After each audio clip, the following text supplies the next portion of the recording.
What did Carl Jung say? Until you can make the unconscious conscious, it'll direct your life and you'll call it fate. We were both victims, right, of fate at the time. The winter of 2020, right before the world shut down, right? Right Yeah. before everybody got that, Biden money. You know what I mean? Right? And then the world was saved after we all got the Biden money. Um, that winter, we waited out in the boonies in Illinois, and we get arrested. Liv and I would lose custody of the kids, and quite frankly, that was probably the worst day of my entire life. Freaking January 20 something, and I don't get kidnapped. I get arrested for kidnapping my own kids.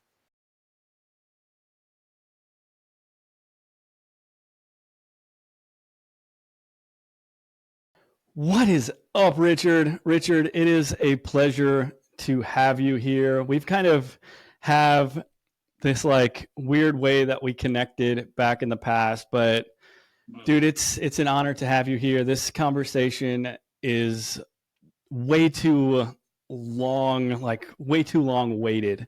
If you kind of want to introduce like who you are, what does Richard do, and we can kind of move the conversation, everything from there. Yeah, man.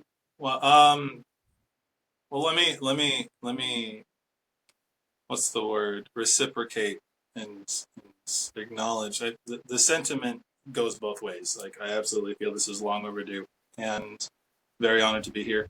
Um, I know who you are. I know how big you are, and how big you are to me. And like, I'm very very excited to be here. My intention is to share, to serve. To be fully present and to give. So I'm really really excited for that.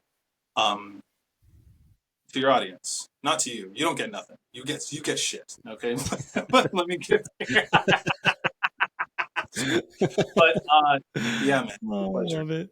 So to answer the question without sounding as LinkedIn is freaking possible. Um, my name is Richard Lonsbury. Um, I've been struggling with this my whole coaching career, but I think the simplest way to really break it down is I'm a coach, and I help men, and what I do is I help men connect to themselves. And what I've noticed most of my career, in fact, most of my life, having experienced this myself, is that a lot of men are stuck inside of their heads. They only identify with their brain, right? And very often that could either be a trauma response or it could just be how they were programmed. Just this is everything that there is, right? Like one of my mentors once said, we like to think that we're just heads with legs, right?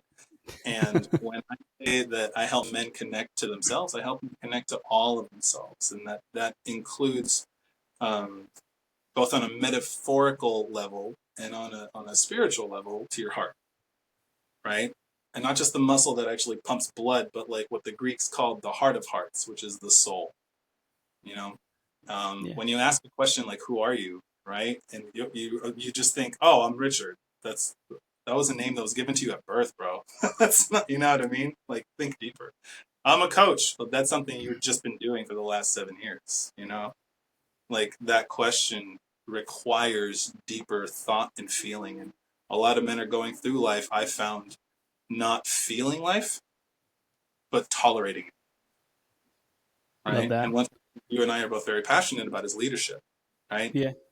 And in order to really lead and have influence both over yourself and over your loved ones, your wife, your kids, your corporation, anything, you need to be connected to all of yourself. And leadership requires a man being connected to his soul.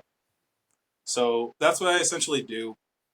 And I usually do it at a time where a man is about to lose everything, right? He's about to lose his wife, he's about to lose his family, or he's just like, bleeding money in his business or something, and he's just spiritually bankrupt. It's like, okay, I've done everything that my mom, my dad, my preachers, my pastors, my mentors, I've done, all the marketers said to do.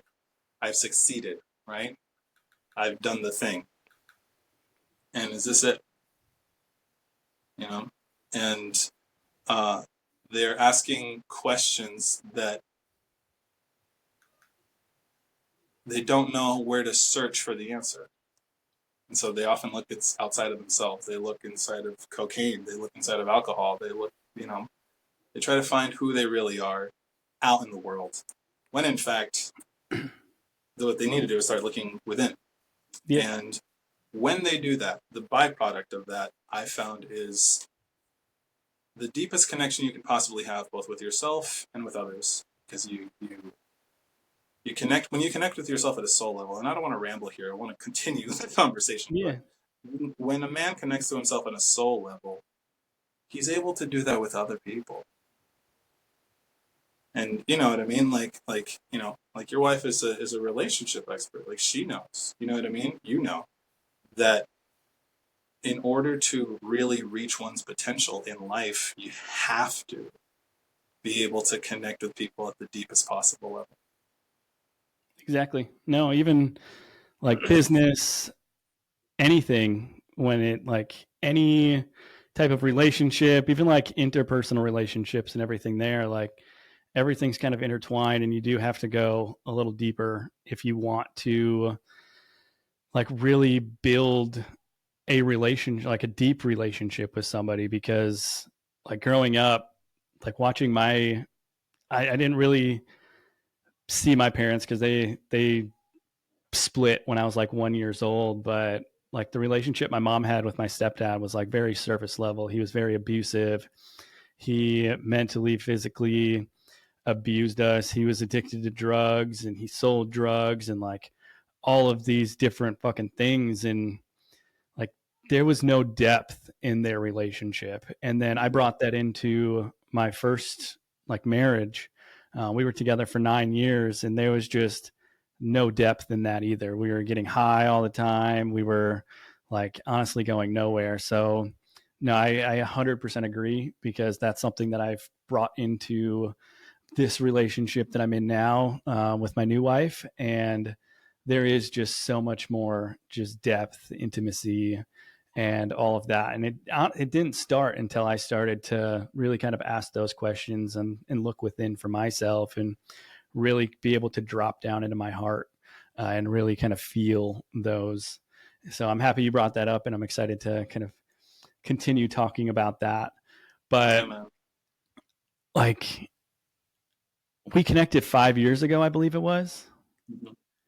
And just being able to watch your journey and everything that you've been able to kind of create up until now, and what you're going to continue to create, has just been absolutely beautiful. If you want to kind of let everybody know, like, where were you when we first kind of connected? I know there was some weird kind of situation going on, um, and you had to, I believe you had to like leave the state because of, I can't remember who it was. I think it was it a dad of one of your stepchildren? Yeah. And just some, yeah, you can explain, because like just crazy fucking story. And I Yeah, yeah. God, you know what? I'm more curious to hear it, like what you saw. Right? Like, just like, I want you to explain what you saw throughout this time, so that I'm like, okay, I have a 360 panoramic view of this thing. But yeah, later, save that. yeah, But essentially, the reason why I started off with like why I do what I do, right? Which is essentially help men reconnect to who they truly are, and then be able to create a life of meaning and purpose and fulfillment, right? Is because I didn't have that. And I spent 30 something years not knowing what it meant to be a man and out of body, like uncomfortable in my own skin. And everything that I did was just either to avoid pain and seek pleasure, right? Which led me to porn addiction for 20 years, which led me to, you know, allowing a lot of toxicity in my relationship, which allowed me to not really be fully present as a father for most of their toddler years, right? And as a result of that, what I had no spine really. And when a man doesn't know, what I found is that when a man doesn't know what it means to be a man, in that we are actually, I believe, imbued with a divine responsibility to protect, to provide, and to lead the people that we love. But again, we can't do that without access to our heart, right? Um, Otherwise, it's hollow. And I didn't take that responsibility. So I was a professional victim for most of my life. I was just, okay, how can I'm working at Domino's Pizza and God hates me and I'm with this woman and I got her pregnant and she's the one that got pregnant. I didn't get her pregnant, right? like how dare she? I just flopped around for a little bit and like, what the fuck, right? Like what happened? And so like that mindset that was very pernicious, and it affected the way that I did everything, um, until I'm about like 28, 29 years old.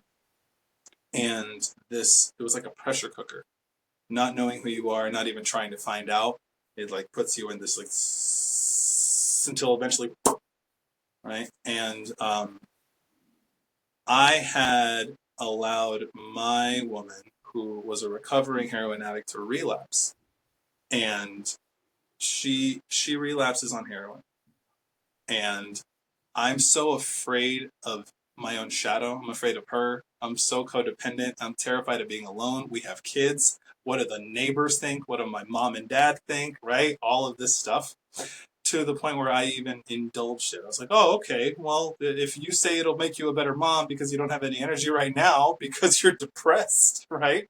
Yeah. Here, this is how church boy vanilla I grew up. All right.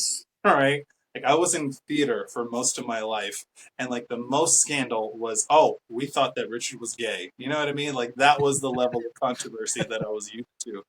And then all of a sudden I'm with a heroin addict, right? And she's like, hey, this will help me have more energy throughout the day. I'm like, okay.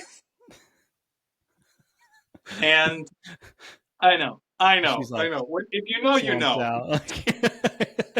I got so much energy. It was like, but it got like, I let her, and this is important to note, is that I don't blame her one bit. You know, this is this is her fear, her unconsciousness, her trauma, really driving the bus of her life. Yeah. Okay, and not that she's not responsible, but neither of us, right? What did Carl Jung say? Until you can make the unconscious conscious, it'll direct your life, and you'll call it fate. We were both victims, right, of fate at the time. We didn't know what we didn't know. She didn't know that was all she was in foster care and was abandoned by two dads and found these different coping mechanisms, right? To like deal with life rather than face it. Yep. And so that ends up taking over our home. And I'm driving her to her freaking dealer at like midnight in Skid Row in Los Angeles because I'm afraid of her. And because I don't know how to take care of a woman. I don't know how to be a man. So this happens, other family members start finding out, CPS gets called, and we're like, okay, I'm more afraid of CPS than I am of her, right? And since she grew up in foster care, which, for anyone who actually really knows or has grown up in that environment, it's almost like Auschwitz for America. You know what I mean? Like it's hell, no matter what anyone's pamphlet says, right? Talk to anybody who grew up in foster care. And so I was convinced that if our kids, who are all under 7 years old at the time, if they go into foster care, they're going to get raped and die. And I'm like, heroin addicted wife, right? Or your kids end up getting raped and killed. You know what I mean? So we take off. We throw away 99% of our stuff. We pack this Honda Accord with our kids and we run. We leave California to go and hide in the Midwest, right? We go to Illinois. Criminal masterminds, by the way. Yeah. Total fucking the drama kid, right? And the survivalist. Like not good at this. But we take off and we hide in Illinois, and then, very, very long story short, the winter of 2020, right before the world shut down, right? Right Yep. before everybody got that, Biden money. You know what I mean? Right? And then the world was saved after we all got the Biden money. Um, that winter we waited out in the boonies in Illinois, and we get arrested. Liv and I, we lose custody of the kids, and quite frankly, that was probably the worst day of my entire life. Freaking January 20 something, and I don't get kidnapped. I get arrested for kidnapping my own kids. And talk about a wake up call, Yeah. right? Like the social worker comes in. This is important. The social worker comes in and she's like, "Hey, just so you know, I want to explain to you what's going on. The state is taking custody of your children. They now belong to the California government, basically, right? You know, your parents, my mom and dad, they knew that I was fucking up my life and that I was the black sheep and I was destroying everything. So they were like, okay, he's eventually going to lose them. We're going to be there to catch the kids. So they, God bless them, they did everything that they could to be foster parents, right? Couldn't be more grateful.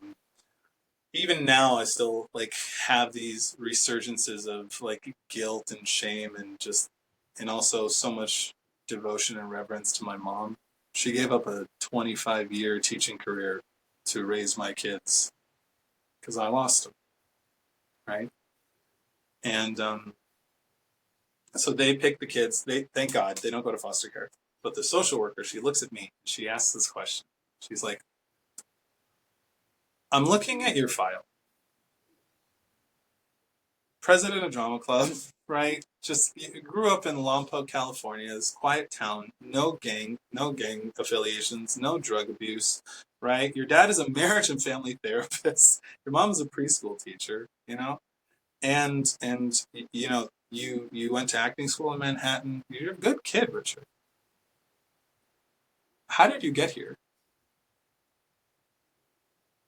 I'm like, Trump. That's how I got.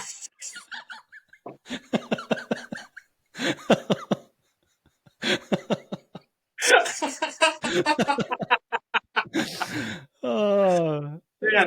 You know, it's so funny when you think about scripture. Like, what's the first thing that Adam did is when God was like, "Hey, man, what the hell happened?" Right? It's this woman, Lord, that you gave me.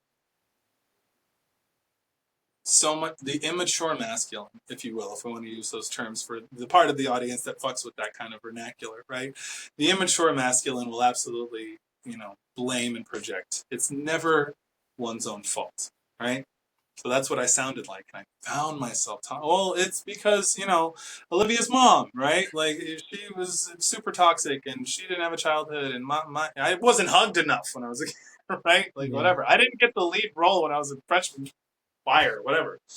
And it was like, everybody's fault, man. It was everybody's fault but mine. And that was a big wake up call of, well, okay, well, what if it's everybody's fault, then everyone has to change in order for you to get your kids back. Or, hear me out, crazy idea, you grow the fuck up. Those are your options, right? So, turning point. I don't know what it means to be a man. I end up losing my whole family, everybody. I'm homeless for 2 years in a Nissan Sentra in the Long Beach Travel Center next to a truck stop where all these meth addicted like truckers, right, are very, very nice, but you just don't want to see what's going on inside of these things, Yeah. right? And the world shuts down. COVID, like Los Angeles is shut down. There are no public bathrooms, which is why, you know, me and Liv, I'm peeing in Jack in the Box cups, and we're finding dark corners of Los Angeles for my woman to pee, right? If that isn't humbling, you know, I don't know what is. And do I have your permission to share a little bit about how you come into this? Yeah. Yeah. Definitely. Good, because I want to publicly and on this platform, man, I want to acknowledge you. And I've said this already in Messenger, but I want to say it to your face, brother. For those listening, um, we are Californians, right? And we don't understand Midwestern weather. And we don't understand that in the Midwest, especially in Illinois, that close to Canada, right? Um, Winters get very cold. And we didn't have winter weather. We had Californian versions of winter weather, right? Which is like a raincoat, you know? And it was freezing. And we were jumping from hotel to hotel. And it was very, very dangerous. We had a baby and we had two toddler boys. and my baby girl. And I ask for help, and I'm asking everybody, and I'm just like, no, no ego. I'm just like, fucking help me. I'm at the bottom of whatever, da da da da da, and I'm sending out a message for Lifelines and to you and Brittany, right?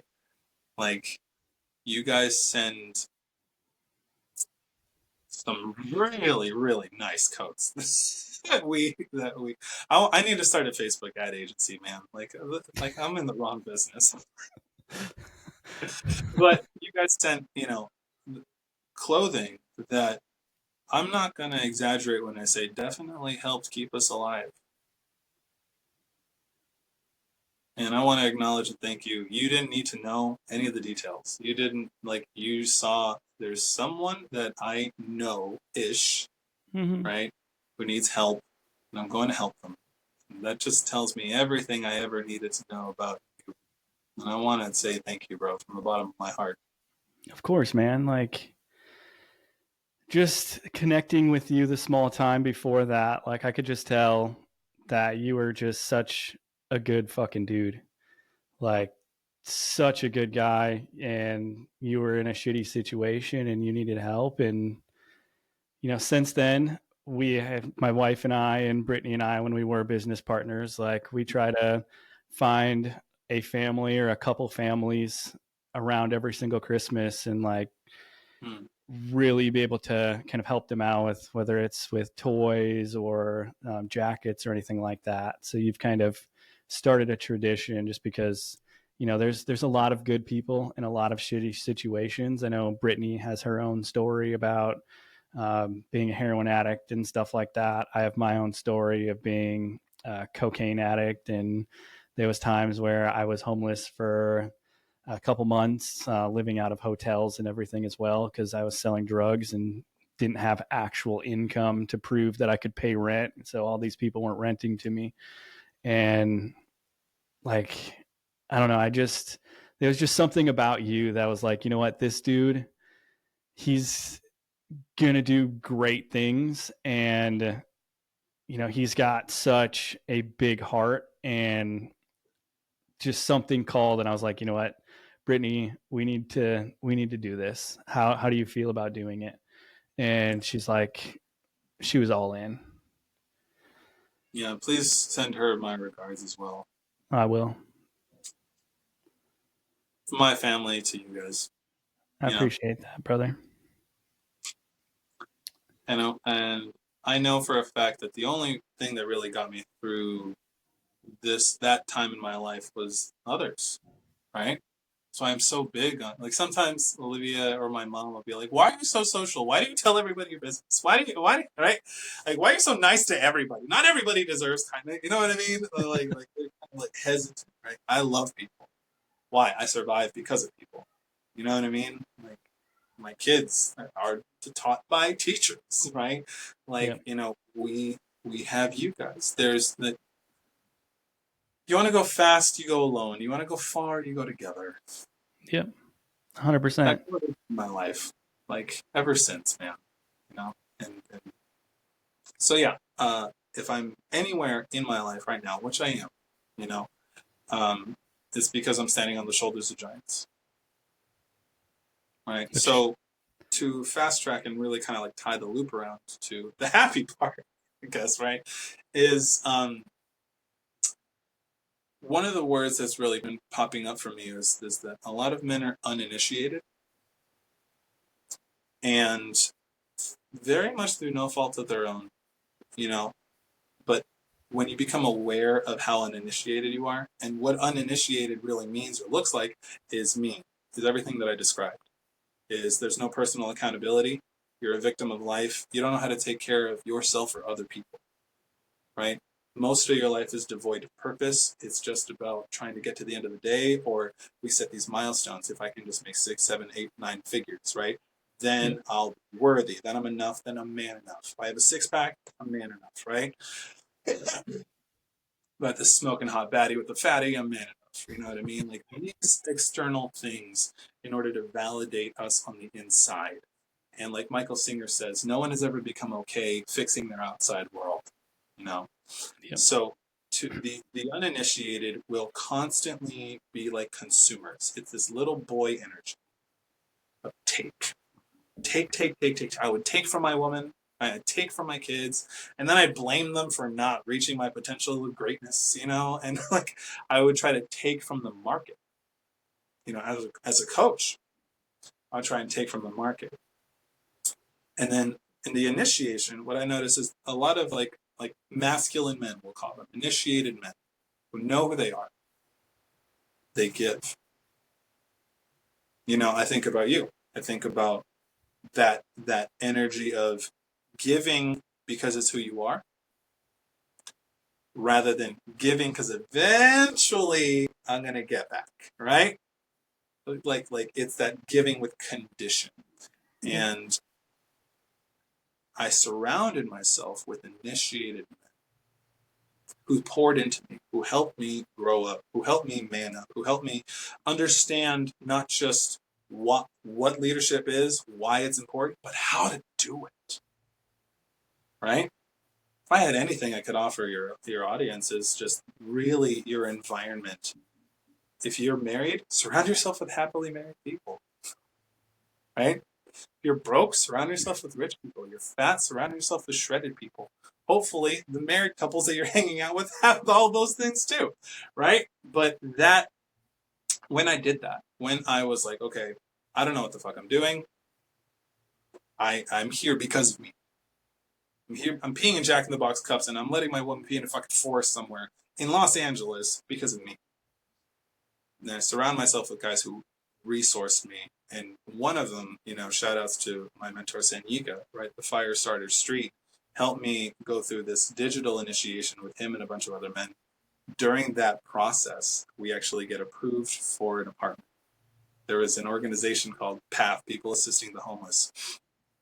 They help us get qualified because we had 180 rejections over the course of like 2 years. Wow. Okay. I had never felt more rejected, and like, my God, dude, I gave up. Like, if to be honest with you, I help men learn how to lead. I had to learn how to do that, and I had to learn how to follow my woman's lead, because she's been clean 3 years. She's been sober 3 years, and then she's been off of methadone for a full year. She was off of alcohol, right, for a full year. She's my hero. She put in 180 applications because I finally gave up. Right, like, I threw in the towel. She pushed us to the end zone. Hell yeah. But together, shout outs to powerful freaking women when men finally break. Right? But yeah, I go through this initiation process, and then during literally this time where I decide to fully take my life into my own hands, and I finish this case plan that the court gave me and all this other stuff, man. Like, we get approved for an apartment. That apartment helps us get, custody of our kids back. I'm able to hustle my ass off and get like $50K out of the trunk of my car from coaching, right? Because the lessons that I learned from this thing help me to help some poor bastard who's really going through it. And learning how to maneuver that and realize, hey, it's because you're not being a man, right? You're not initiated. We need to take full responsibility for all this, and then you can create by reconnecting to this. So now, my oldest son is still in Texas with BioDad, but based off after the initiation, after growing up, I end up, forcing myself to create a very positive relationship with his father. And now we're co-parenting, right? Our son. Love that. You know what I mean? Yeah. And also I have my 15-year-old who, she's my stepdaughter, but she's mine, right? And we're co-parenting with her adopted dad. So I want to emphasize this, and I'm going to shut up for 10 seconds, but the power of masculinity, of this energy, of a man really embodying this energy that God has for us, connecting to our heart, learning how to lead and take responsibility for the outcomes that we want, allowed me to create peace and create where there's chaos, right? And it allowed me to learn how to love both myself and other people, and allowed me to create. I don't have a thriving coaching practice, but I'm paying my bills. You know what I mean? I lost Yeah. everything and I got it back. And that is what I would want to share, you know, with anybody here and listen. Dude, I didn't know about all that. I did not know Hey, about whoa, all whoa, whoa, buddy. I didn't know.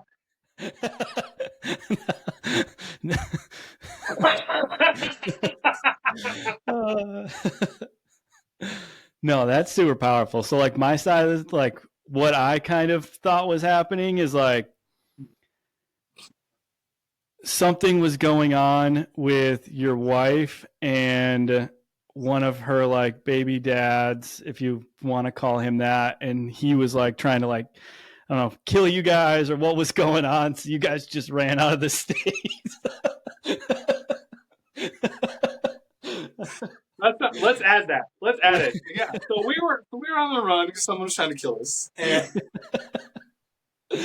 No, either way, like man, your story is it is so freaking powerful and just how you've been able to dig yourself out of the gutter and the mud and everything else when so many other people just allowed themselves to stay there.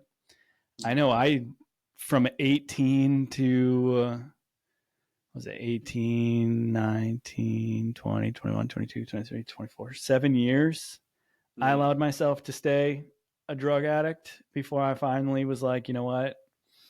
Enough is enough. yeah. And I still played victim and I still blamed everybody for everything that happened. I blamed God Trump. for, yeah.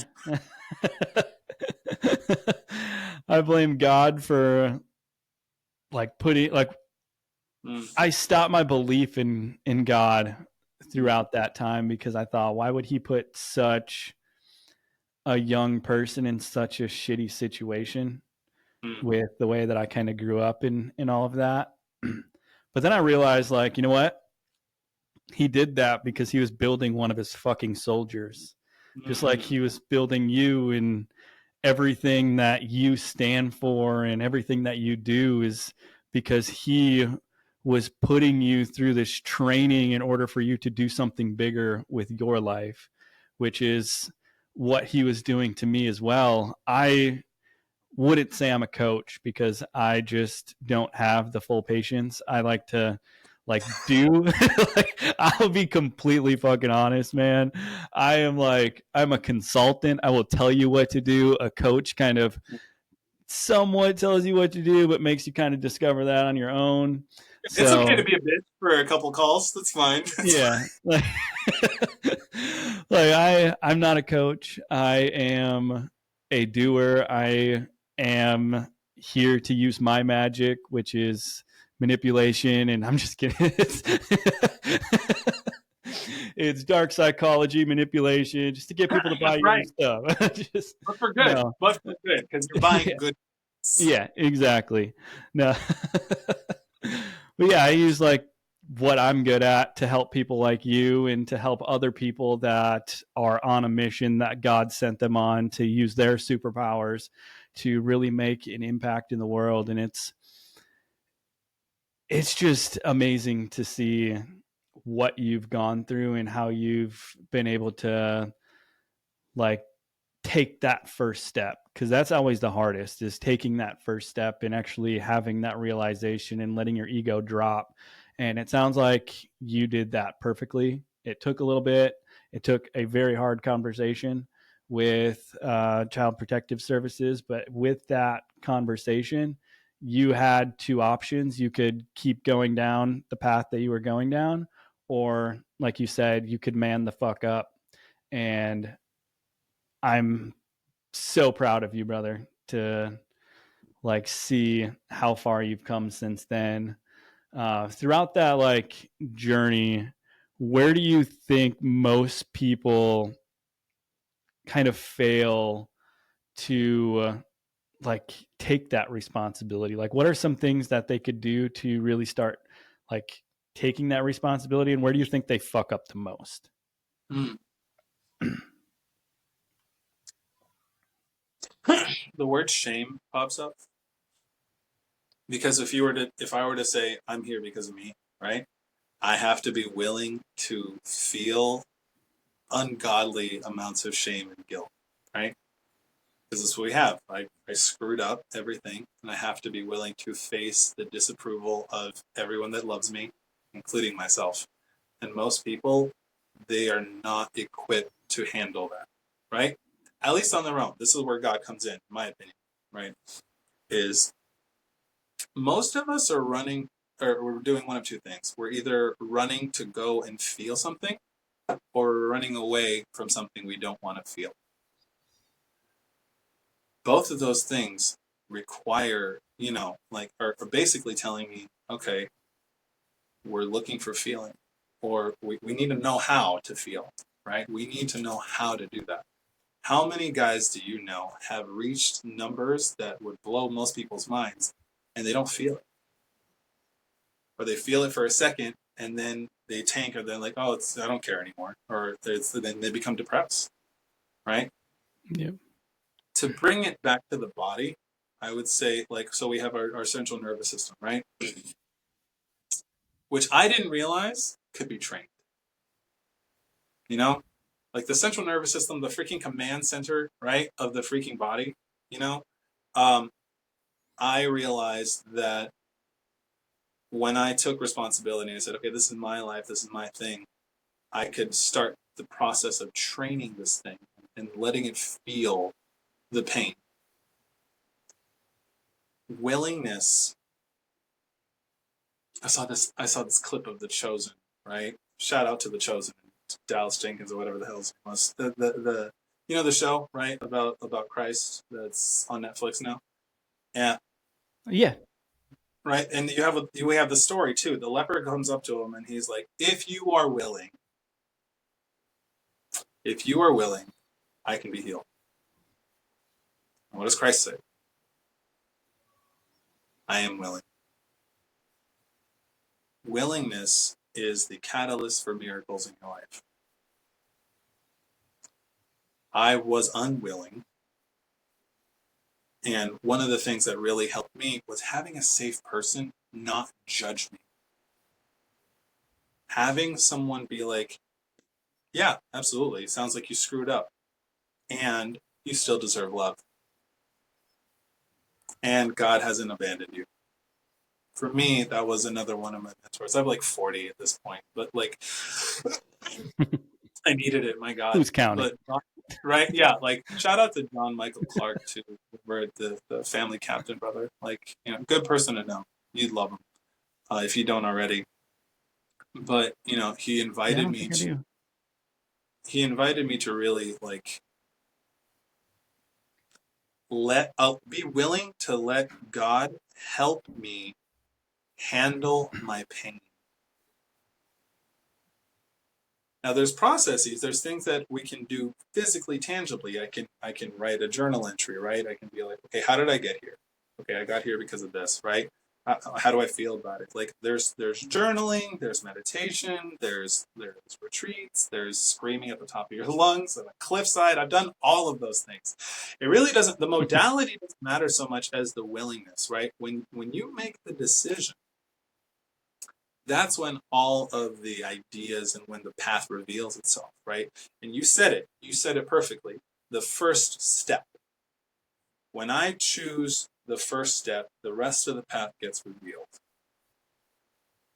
But having mentors, having coaches, having safe, powerful people in your corner to help you take accountability without rubbing your nose in your shit, right? Every single hero's journey. Luke needs an Obi-Wan. Yeah. I found 30 of them because I was so fucked. You know what I mean? Like, I was like, God in heaven. And, I can really boil it down to about like 3. But the main point was that even without money, even without any resources or anything, I invested in myself. I joined John Michael Clark's the family captain because I had no idea what it meant to lead a family. And I knew that I loved God. But I was the prodigal son. I strayed. I ran from God. And it's that willingness to be like, I'm here and I'm sorry and I need you. Yeah. Right. I think that That happens to thing. so many of us that go through shit is we do run away from God. I know I ran so far, so fast. And growing up, I grew up Catholic, and Yeah. now I would consider myself a Christian just Mm-hmm. because the Catholic Church didn't really sit with me, and the worship at a Christian church is just not Yeah. to like shit on them or anything, but it's just so much better. And it Yeah. just feels so much more powerful, and it just feels like it just goes through me and I can just feel him going through me.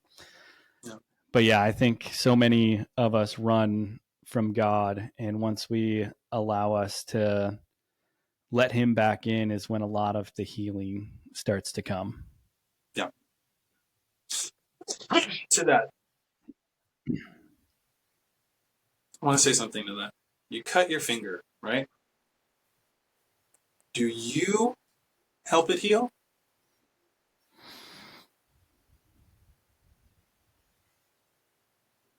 No. No. I mean, you can with like Neosporin, but We can like, help the process. yeah. Help the process. It heals itself. The body knows what to do. There is an intelligence Yeah. to this thing. Same with our spiritual body. And that's one of the things that we learned how to do. Get the hell out of the way. Right? Let God heal your heart. Let your finger heal itself. Obviously, take care of it, tend to it, bring awareness here. Same with the spiritual wounds. But that willingness that we talked about, being open, being willing to like my job honestly is create enough space for men to stop lying to themselves and say the truth. I was abused. I'm miserable. I feel this. I did drugs. Blah blah blah. When we speak it, it leaves. You know, when we're witnessed, healing comes in that space when we're finally seen. And I believe coaching. This is why I love coaching so much. I believe that coaching really is just another modality to bring people back to God. It doesn't necessarily have to be like Christian God, okay? But your higher power, Yeah. right? Not everybody in Yeah. AA is, but so many of them embody so many of the same principles and what it means to be one. So that's just something I wanted to say to that because you said it so beautifully. It's just like that, like God does the healing. We just have to be humble enough to admit that we want it and that we need it. Yeah. I think like to kind of add to the whole feeling thing, I think society as we grow up, and it's definitely gotten worse, where they to be a man and to feel your feelings, it is wrong because a man needs to be strong. He needs to be the rock for the people around him. And I Yeah. think people get this so mixed up because you are so much stronger when you can feel into your heart and you can see everything around you so much more clear because you can actually tell who's a danger, who's not a danger, what's a dangerous situation, what's not, Yeah. instead of just being blind by this like hardness. Because I know when I was growing up, I was on with Trevor Boehm a Mm. little bit ago, and we were talking about kind of this same situation about men feeling. And like Yeah. growing up, I would cry, and my stepdad would come up and be like, quit fucking crying. Do you want me to give you something to cry about? Or I'm going to Yeah. give you something to cry about. And it's like, it made me feel like as a man, I can't feel those emotions, or I can't let them out. So it's just like that pressure cooker that you were talking about earlier. It was just all my emotions just kept building up in this pressure cooker. Then I started getting addicted to drugs, so it just buried them deeper and deeper in there. And then finally I said, you know what, I'm going to get sober. And then it just kind of exploded and everything hit me at once. And it was terrifying. It was freeing. Like, people don't realize how freeing it is. But yeah, it's like, how do you think somebody can kind of get out of that societal pressure of not being able to feel their emotions, or people telling them they shouldn't feel their emotions? First thing I would offer on that is going back to the environment point. Surround yourself with men who you feel comfortable around, because the body has the wisdom, right? When you're around a man and you feel ill at ease, there's like this, and you're just afraid. Cool, there's something there. But more often than not, it's probably because that man doesn't have control over his emotions. You know what I mean? And I love Traver. I love The Uncivilized Man, because he said something very beautiful in his book, The Uncivilized Man, I believe, or Man Uncivilized. It was there's a difference between aggression and fierceness or intensity. Aggression, there's dudes that want you to just be afraid of them, right? Okay? They're not really connected to their heart. What I've found is a lot of masculine men who have learned how to feel those feelings, they become super powerful and they help you feel safe. Yep. So when you spend time around other men who you actually feel safe around, you feel safe enough to be honest with. How many times have we heard, you and I definitely have heard something like, I never told anybody this before. I don't know why I'm saying this. Right? Like, I don't know why I'm saying this. It's because men who have learned how to feel, they become these pillars of safety. They become these lighthouses for other people, for other men. And so other men will come and be like, I don't know what it is, but I feel like I can tell you something and I'm not going to be judged for it. And then they tell you, and then they free. You end up helping them free themselves. Yep. So that's one thing that I would definitely offer, man, is like really audit your freaking circle and start to check in with this thing. Start to check in with the body. How does my body feel around the men in my life? Okay, I feel comfortable. Oh no, I feel like I actually can't tell you the full truth. I feel like I can't tell you what's going on in my marriage or with alcoholism. Like, you would judge me, you'd laugh at me, blah blah blah blah blah, right? And then you find someone that you're like, okay, I actually feel like I can. And then you do the hardest part, which is, hey, can I share something with you? It's a bit, it's really honest. And then you do. Men need I think the intimacy. most, no, 100%. Yeah. I was going to say, I think the most important thing you said there was, or one of the most important things was, hey, can I share this with you? Yeah. It's not just, you don't want to just come and just like talk somebody's fucking ear off. You want to get permission to make sure that they can actually hold that space for you. Yeah. Because sometimes, like, even if they're like great guys and all of that, and you just come and every time you're talking to them, you're just kind of filling up their cup. Their cup gets overflowed to the point where they don't have enough space to hold for you. So it's always good. My wife kind of taught me this, because I used to just come in and vent, and now I'm like, hey, do you have some space? I just need to vent a little bit. And it is really, really powerful, because it helps the relationship go both ways. Yeah. Permissiveness is a sign of respect. Yep. It's and and as a marketer, one of the good marketers out there in the world, like, one of the things that I know that you're familiar with is the concept of framing something, right? So permissiveness it frames the conversation, right? It's like, hey, there's, I'm going to ask you to be here for me, and are you able to? Do you have that capacity? Do you have that ability to? And yes or no, cool. There we are. There's the frame. Something real is going to transpire. I want to be fully seen and heard in this moment.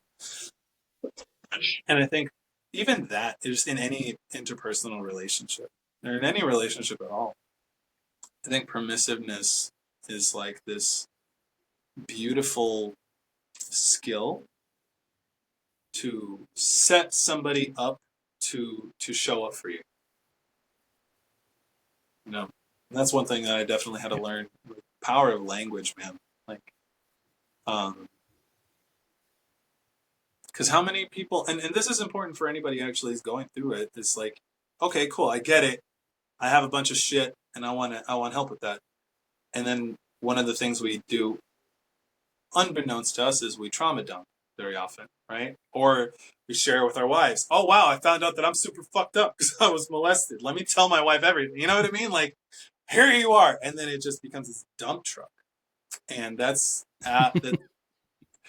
Operate with caution. You know what I mean? There's some tact here. There's a way of opening that can prevent you a lot of pain and heartache, and because we'll start the process of opening up, and then something happens and it's like, whoa, too much, and then you shut down and fucking avoid an ass, right? Now we're not doing it. Yeah. So I would say that there's permissiveness is a very, very powerful tool. Listening to your body, right? Listening to, okay, do I feel safe here? And even sharing that with somebody. Hey, can I tell you, I feel really safe with you. I was wondering if I could share something, with you. All right, is that cool? Watch what happens. The respect you'll get is on another level when Yeah, you like really kind of frame the conversation, everything like that. And so kind of, I know one thing that's really helped me is when I do have that group of men that I can go hang out with, yeah, because not only does it kind of help me connect with other masculine figures that are like healthy masculines and stuff like that, but I don't bring a lot of that shit into my own relationship where I go like, before I found that group, I would tell my wife like everything, and then she'd be like, yeah, fuck this guy. Like, I don't want to listen to this anymore. This is like, like, like, yeah, just you really come off, as some would put it, as like kind of like a beta male because you're coming to her with all your problems. But yeah, when you find that group of really strong men and you go to them and actually get their feedback on it and take action and stuff there, you don't bring those problems back into your relationship, and it helps your relationship so much. I think that's one thing not a lot of people talk about, is the benefits of that in your actual relationship with your partner. yeah. People think that therapy is reserved for one person in a very, very feng shui armchair. You know what I mean? And it's not. Like one of my other 4,000 mentors, like, and I love what he said. He was like, the safety is the therapy, and safety doesn't mean that everything is that you're right about everything, or that you're not going to get challenged, or that safety is you are all of all that you are is welcome here, but so is all that I am. And that's one of the powerful components of having like a men's group or a group of friends who are pack animals, right? Yeah. And in that dynamic, you have people to provide feedback. Hey, you're being a bit of a bitch, or I got you, or here's how I can actually help you take action and do things. And it's this, we can handle each other's stuff, right? And women Yeah. can absolutely do so, but especially within the context of a romantic relationship, like you want to foster the feminine nature in her, right? You want you want her life to be at ease because you're a provider. Obviously, with respect to like my relationship with Liv, there were times where we'd visit the kids with my parents, and then they would cling to my leg because they didn't want us to go, right? And then I would have to rip off my son off of my leg, hand him over to my mom. She'd hold him back while I try to just run out the door and get to the car, and I'm turning my back on him. And so that'll be enough to break a man, right? So then I end Yeah. up what? End up like completely crying on Liv's lap, and she'll hold me, and there will be that beautiful nurturing moment, and we're even closer for it. I don't see anything wrong with that, right?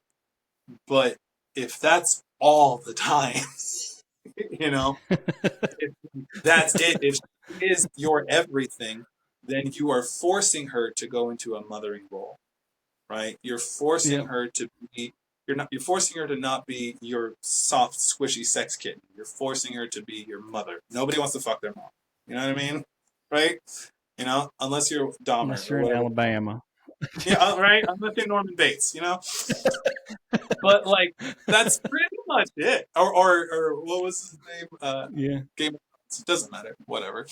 But that's it, bro. Like I can't agree with you more. Is that men can handle each other's shit, and there's beautiful moments of tenderness and nurturing where you can break in front of your woman.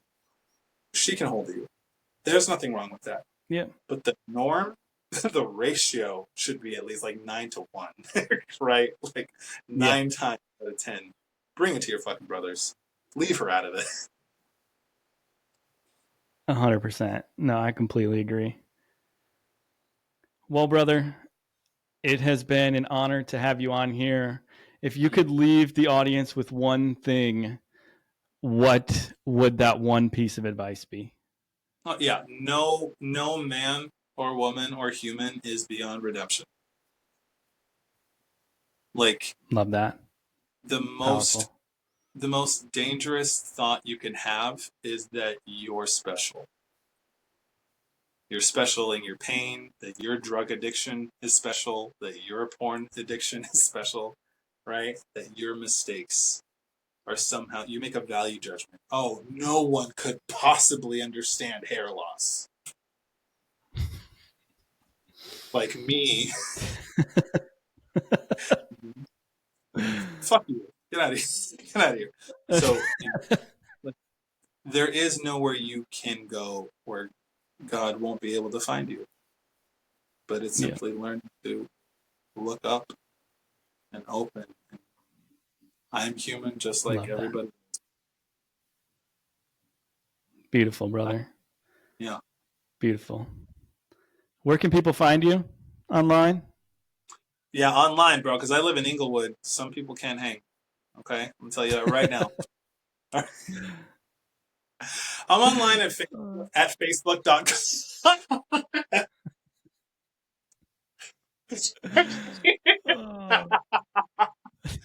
Oh, I'm on TikTok where I treat my TikTok like it's a free online course and give you all the things that you need in order to attract your wife back and become the man of your dreams. At the Restored Man, right? The Restored Man. love it. That's my username in Facebook at Richard Earl Lonsbury. Don't forget the Earl, EARL. Um, and yeah, just say hi. Give me a shout. Perfect. I'll put it in the show notes as well. Brother, Cool. again, I appreciate you coming on here. It has been a long time coming, and Yeah, I'm happy that we finally got this chance to really sit down and connect. me too, bro. I love you, man. Same.